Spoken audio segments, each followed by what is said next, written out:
All right, folks, once again, I am Tom Downey. Go follow me on Twitter at WhatGoingDowney. More live Q&A here still coming up on the Cowboys Report, so make sure you are using hashtag Cowboys in the comments section. I see Chris and Fernando and Manster and Stelios all using the hashtag, so thank you guys. Really do appreciate that one. There are over 300 of you guys watching right now, so, hey, make sure you subscribe right there, youtube.com/Dallas Cowboys Report. All right, get to some more live Q&A here. First up, from Wolf Hunter 421, do you think we'll have another game like the Saints game last year where no one gave us a chance to win and we completely embarrassed them and win?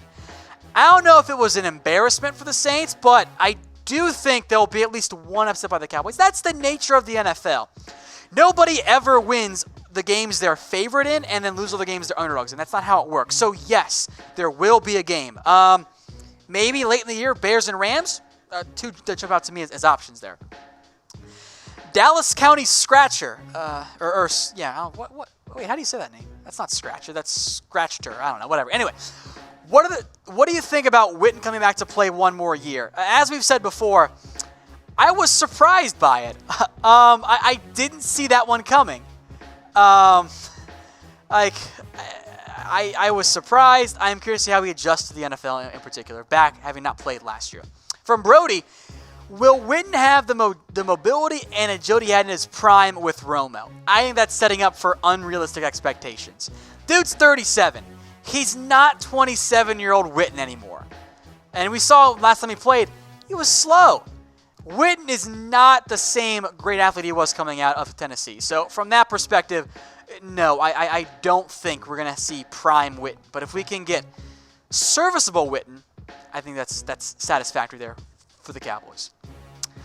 Michael going to anger the Rico hive here. Why do our fans continue to minimize Dak's ability but continue to make excuses for Rico Gathers? I have no idea. I think, the Rico hype has died down. I don't see much of it anymore. I think people have realized he's just not going to be good enough anymore. So I don't have a great answer for you. I think there are some psychological reasons perhaps why there. All right, Fernando, Chance Lee moves to Mike and Jaylon to Sam. He thinks it's better to Lee at Sam than getting banged up. I don't hate the idea. I don't think the Cowboys will do it because I think they want to, because from a long-term perspective, Jaylon is their Mike. But why not have at least a couple of times there? Because Smith is a better pass rusher. I kind of like that idea. I wouldn't mind seeing more of that in 3-3-5 looks.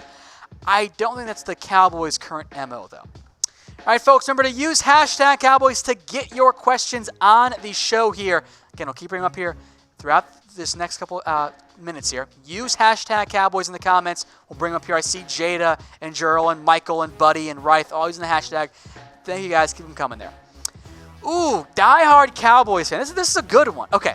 If Anthony Brown races Tavon Austin, who wins? Two of the fastest players on the Cowboys roster. I'm going to go with Tavon Austin. I think both those guys are burners. I think people forget how fast Anthony Brown is, by the way. We know that Tavon Austin is a 4.34 guy. Anthony Brown, though, is a 4.35 guy. I'll go with Tavon. I think that's a good race. I would love to see a race of Anthony Brown, Tavon Austin. Let's throw out Byron Jones and maybe like a John Vay Johnson or someone like that. And a good point here from Brett as well, who messaged me this. What if Tavon pulls a hammy? Yes. Thank you, Brett. Thank you. Manster54, who gets more TDs this year, Zeke or Pollard? Give me Zeke. I think that's kind of a no-brainer there. Fernando, I love draft questions. What is your way too early dream draft pick for the Cowboys next year? I already got my guy. I got my guy that I know I have zero chance of getting. That is Grant Delpit, the safety from LSU.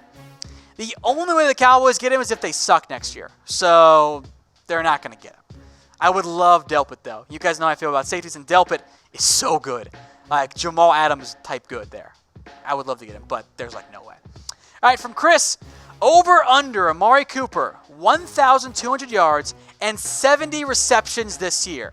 He thinks that there's going to be a breakout year for Amari Cooper.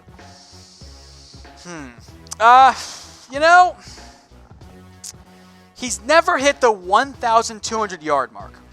So I'll take just under that figure. But he has hit 70 before, and he's pretty damn close last year. So I'll take over 70 catches and just a shade under 1,200 yards. That's a good question. I think those are really close and really good over-under there for Cooper. Rife K, do you think Robert Quinn, Cobb, and the other players on one-year deals get resigned? I know you mean resigned. It's okay. Don't forget the dash there, guys. It's 2 different words. I think at least one will get re-signed. I think Quinn is a rental, and I really want to see how Cobb plays. I think for the most part, the Cowboys are keeping that flexibility there. I think for Quinn, the biggest factor is what happens with Randy Gregory, how those other young players grow and develop. For Cobb, it's if he stays healthy. So for now, I'll go Quinn, no, Cobb, yes, just because I don't want to say no to both there. But that's a toss-up for me. All right, Jarrell Black, do you think the Cowboys will have a top 5 defense? They were pretty damn close last year. To have a top 5 defense, they need one big thing: more turnovers. If they force more takeaways, that will get them in that top 5 area. They were a top 10 defense last year. And I think to start this year with a pretty favorable schedule, they're going to be top 5 by like week 7. Right? At week 7, I think they'll be top 5 in terms of yards and points allowed. But to truly be a top 5 defense, they have to take the ball away more. That's going to be the critical thing for them. All right, another question here for you guys. Who is your favorite Cowboys player? Let me know in the comment section. I'll let some roll in here while I take a quick drink of water. Who is your favorite Cowboys player? My current favorite one for me, I'm going to go with Jaylon Smith, actually. I love the way he plays. I love his attitude. And there are a lot of great options here. I see Jason Witten on there as well. I'm going to go with Jaylon Smith for myself. Randall Cobb with Jaylon. And NJ Fresh has a question about Jaylon Smith now. What contract will Jaylon get when it's time for him to get his? That's a great question because I am not sure. Because the market was reset and or broken by CJ Mosley at $17 million per year. Before that, it was like 12 and 13 and 14. So Jaylon can say, hey, I deserve $17 million. I'm as good as CJ Mosley, and honestly, I don't disagree with him. Now, at the same time, I think that's a bit out there, and I think it's going to take a while for that for other linebackers to get that amount, not including like Bobby Wagner. But what I like, though, and I've heard some rumblings of this, is that the Cowboys are going to, Jerry Jones is going to invest and help out and give some money to Jaylon's business side of things. And if that happens, well, then maybe you use the Tom Brady TB12 method of not circumventing, but, using the cap wisely. And Jaylon gets some more money from Jerry. It's all legal, by the way. And then maybe Jaylon takes more of a team-friendly deal. And if the guys do for big money, Zeke and Dak and Amari and Jaylon and Byron, I think that Jaylon might be the most likely to take more of a team-friendly deal. So I'll say start your expectations there of around that $13, $14 million range, but just how high, I don't have a great feel for right now. Sleep Deep Vegas, who's our first draft pick to be cut? I'll probably go with Jalen Jelks, not as a knock on Jalen, but just because there's already too much defensive end depth. He might be a practice squad guy in year 1. Marquette Franklin, should we wait till Julio Jones' contract is done before Cooper? I don't want to. I suspect Cooper might, because that's just going to bring up the money for everybody. But Cooper, if let's say Julio signs for 18.5, which I think is very reasonable, Cooper's going to say, hey, I should get 17 plus now, as opposed to maybe I settle for only 17. So again, in general, the longer you wait, the more you pay players. That's true for Cooper versus Julio Jones as well. Reed Ferguson, can we get LVE and offensive TD this year? I will settle just for offensive touchdowns, because there were none of them last year. I don't care who gets them. I don't care if it's Cobb or Zeke or Cooper or Gallup or whomever. Get me more touchdowns. Let's focus on having a better red zone offense before we get too cute with LVE on the offensive side of the ball. Alan Williams. Which veteran Cowboys player will have a breakout year? Define veteran, I guess, is my first question there. Because I don't want to take guys that are like in their second or third year. How about Amari Cooper? Does that count? I know he's in his 5th year, but it kind of feels about right to me as a more of a true breakout. He's going to get paid like he's a top 5 receiver, which is fine. That's how contracts work.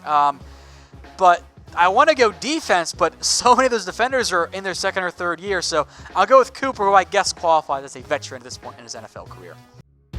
Hey Cowboys fans, thanks for watching the Cowboys Report. If you haven't already, click right here to subscribe to our channel for all the best Cowboys coverage on the internet. That's news, rumors, highlights, mailbags, film studies, and a whole lot more. And I'm making your lives a little bit easier as well with the next Cowboys Report video right here.